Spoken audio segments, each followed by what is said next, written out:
Shalom, kebenaran hari ini 10 Juni 2022 dengan tema Tergiring untuk Hidup Suci.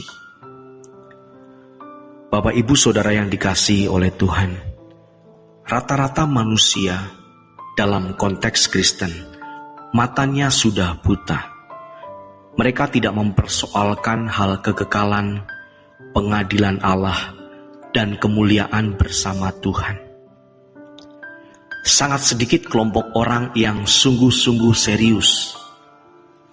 Kalau setiap pagi kita doa pagi, juga petang dan malam, hal itu bukan karena kita punya masalah sakit, belum menikah, atau krisis ekonomi.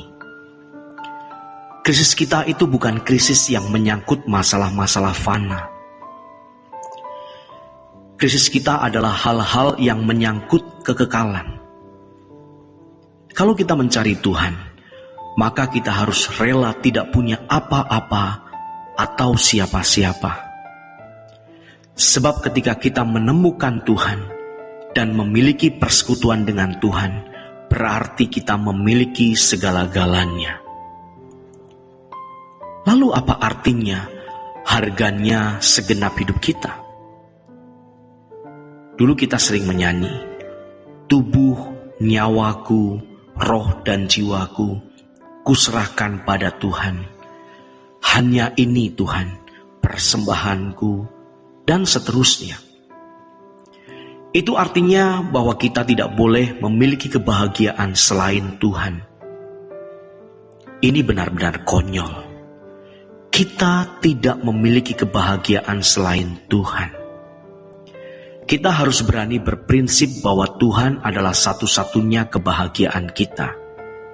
Tidak ada yang dapat membahagiakan hidup kita selain Tuhan.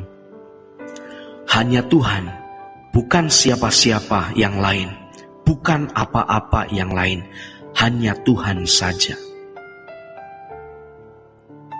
Ini dengan sangat radikal akan membuat kita menjauhi dosa.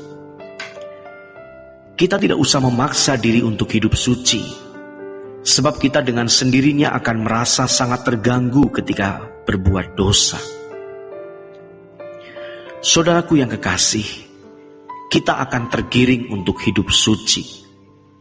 Kalau kita berbuat salah, jiwa kita akan terganggu hebat. Kita bisa bersyukur dengan apa yang kita miliki. Kita baru bisa mengerti apa artinya Tuhan kehormatanku, Tuhan kemuliaanku.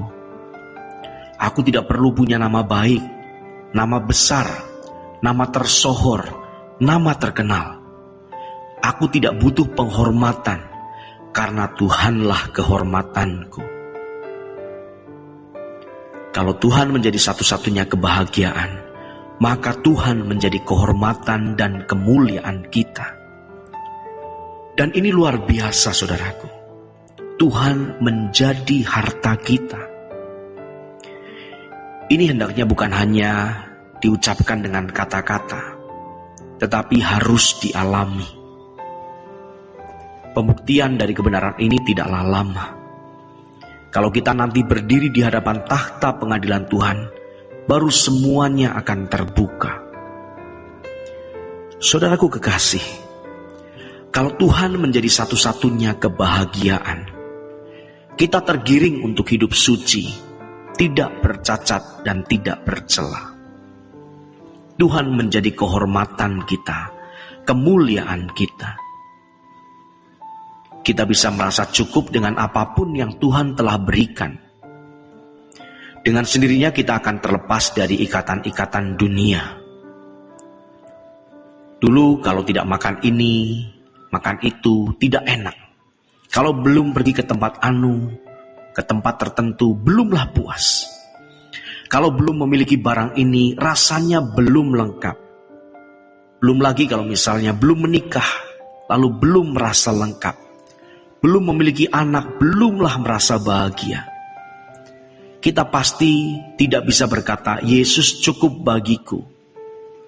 Tetapi kalau Tuhan menjadi kebahagiaan satu-satunya, maka kita akan bisa merasa cukup. Saudaraku yang dikasihi Tuhan, dengan kita menjadikan Tuhan sebagai kebahagiaan satu-satunya, tanpa dipaksa-paksa, kita akan memiliki kerinduan akan Tuhan. Dan betapa bahagianya hidup kita, suatu hari nanti kita bertemu dengan Tuhan Yesus, muka dengan muka. Lalu dengan sendirinya kita akan merasa dunia bukan rumahku. Bukan hanya kata-kata, bukan hanya ucapan semata, tetapi penghayatan hidup. Terlepas dari ikatan dunia, Tuhan baru bisa menjadi kehormatan kita. Kita merindukan Tuhan.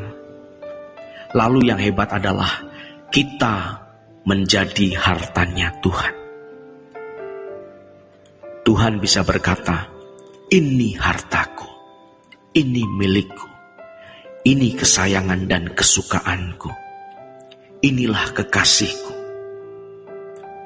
Namun kitalah yang harus mengondisi hidup kita untuk bisa menjadi milik kesayangan Tuhan atau menjadi kekasihnya Tuhan. Saudaraku yang kekasih, kita adalah manusia yang diberi Tuhan peluang untuk menjadi pangeran-pangeran, putri-putri kerajaan kekal yang kebesarannya tak terhingga. Kita adalah orang-orang yang dipilih, dipanggil untuk menjadi anak-anak Allah, raja di atas segala raja.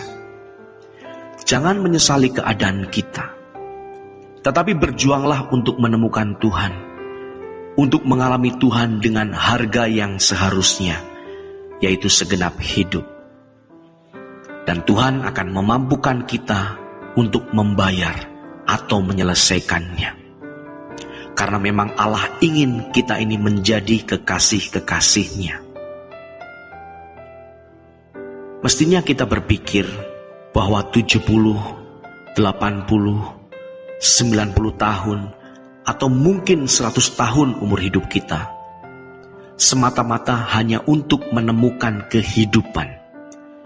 Bukan kehidupan di bumi, sebab begitu kita terlahir, kita sudah hidup secara fisik. Tetapi kehidupan yang dimaksud adalah kehidupan di kekekalan, menemukan Allah yang menjadikan kita kekasihnya. Namun ironis saudaraku, banyak orang yang jiwanya sakit.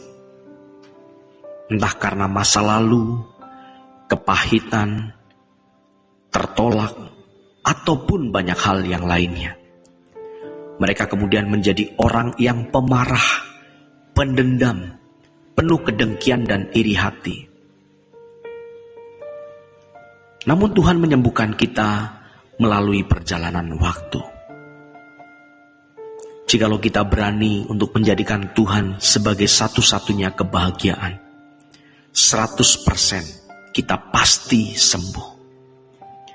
Memang di mata manusia lain, kita seperti orang tidak waras, fanatik. Namun sebaiknya kita diam saja. Sebab kalau sampai kita menjadi kekasih Tuhan, tidak terkalahkan oleh apapun juga. Demikianlah renungan hari ini.